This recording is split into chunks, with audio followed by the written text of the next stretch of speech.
Committee's amendment bill that, I know somewhat curiously, plans to abolish the parliamentary non-statutory joint House committees, as well as providing pay rises for certain government members. Now, I say it's curious because we've got an independent remuneration tribunal bill coming up straight after this one that will talk about independent remuneration. But prior to that, we're making our own decisions ahead of the independent tribunal to give pay rises for certain government members, and I'm not actually suggesting that they don't deserve them. You know, if it brings in a range of consistency across payments, you know, I don't particularly have a problem with that. But I do have a problem with abolishing the committees, and I've read the second reading speech, I've spoken to government, I have spoken to departments. I just still can't quite see why, when I have found it to be some of the most rewarding and privileged work that I've been able to do in this House. And I look back on sort of the history of these committees, and in fact I've actually been on the other side. I've given evidence to committees, put submissions in, attended hearings in my work in representing various communities. So I've seen it on both sides, and I've found both sides of that table to be rewarding. And I had felt, as someone putting submissions into the committees and giving evidence, I felt listened to. I felt that the people I was representing on that side had their voices heard and reported in the final reports that came out of these committees. And I think we've seen significant, I mean, these committees have done amazing work. You know, you only have to look at seatbelts, and that came out of a Victorian parliamentary committee in the 1970s. We started the process for introducing seatbelts, and I think, you know, we've continued that important work. And they really are investigative. They're given the resources that we're given the resources to really to dive deep into an issue, to speak broadly to the community, to conduct wide-ranging public hearings, to investigate how other jurisdictions are doing things better or worse, to very much hear from the community about important issues that we as a parliament will consider. And often, as I mentioned, like seatbelts, they direct where we go in the future of governance, where our policies are, where they're directed, how we can get a gauge on where our community stands on really important issues. Now, I understand that we have upper house standing committees, and I've been part of amazing inquiries there, but they are limited. They are limited by funding, they are limited by resources, they are very often limited by time, where the joint House committees are awarded a much greater range of support, whether that's in staff or whether that's in budget.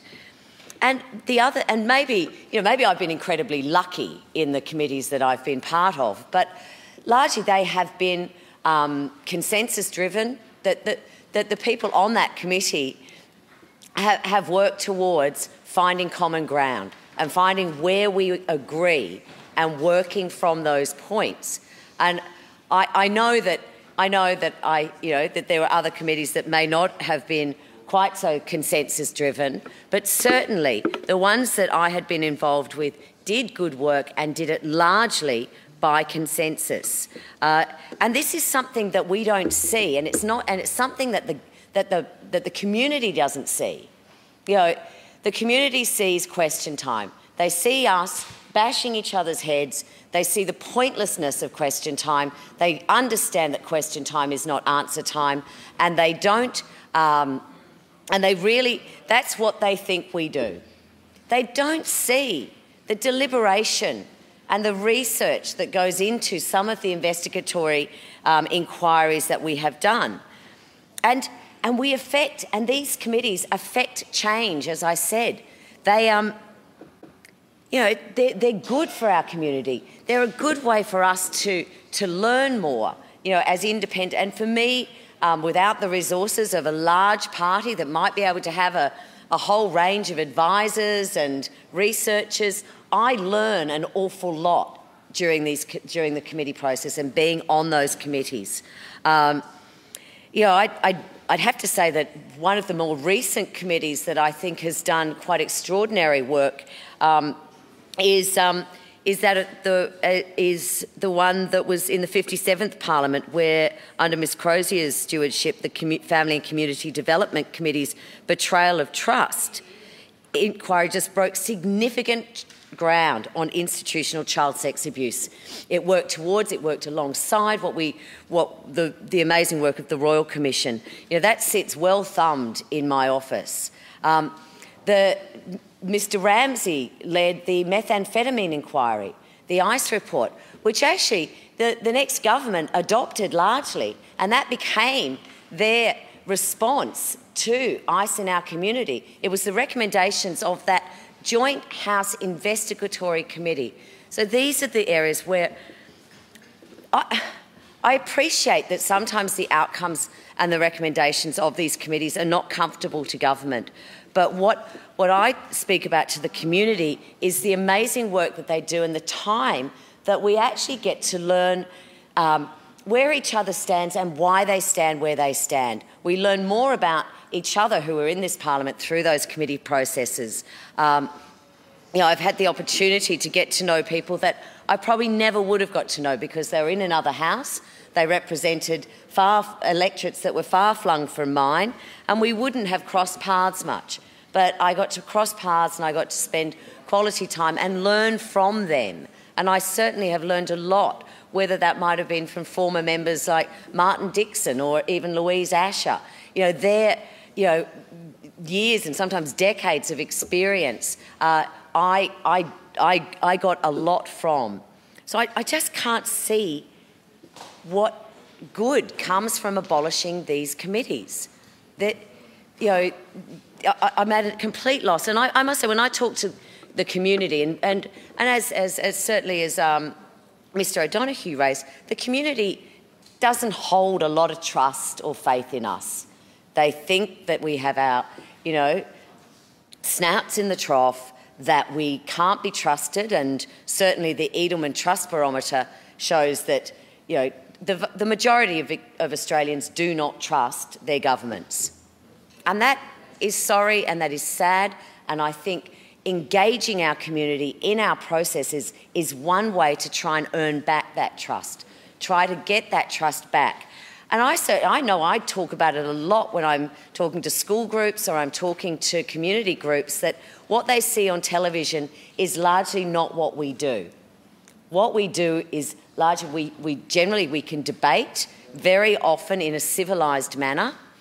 We can listen to each other, we can learn from each other, and during the community processes, we actually not only learn from each other, we discover and we find common ground that very often, as we have seen from the betrayal of trust report or the methamphetamine report, actually directed another government in their policies as they went forward.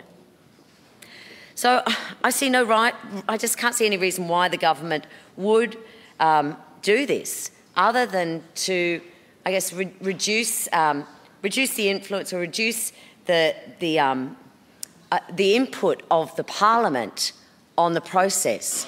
And to me, I think that's, cocky or even arrogant.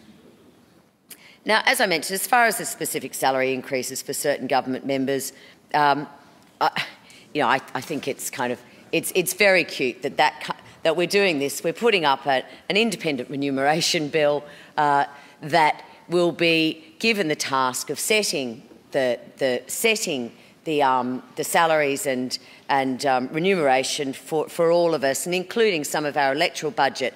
And I very much welcome that. I very much welcome that. But again, when the public sees us introducing an independent remuneration bill on one side and then introducing a bill that increases the pays for certain members on the other hand, I think they have every right to question how certain and how dedicated we are to independent remuneration. So I will be sad if this bill does pass. As I say, I have learned a lot from the committee process in the one term that I have been here, but I have also learned a lot from the committee reports from previous terms, and I have really learnt from the people that I have shared those committees and those committee investigations with. So I will not be supporting the bill.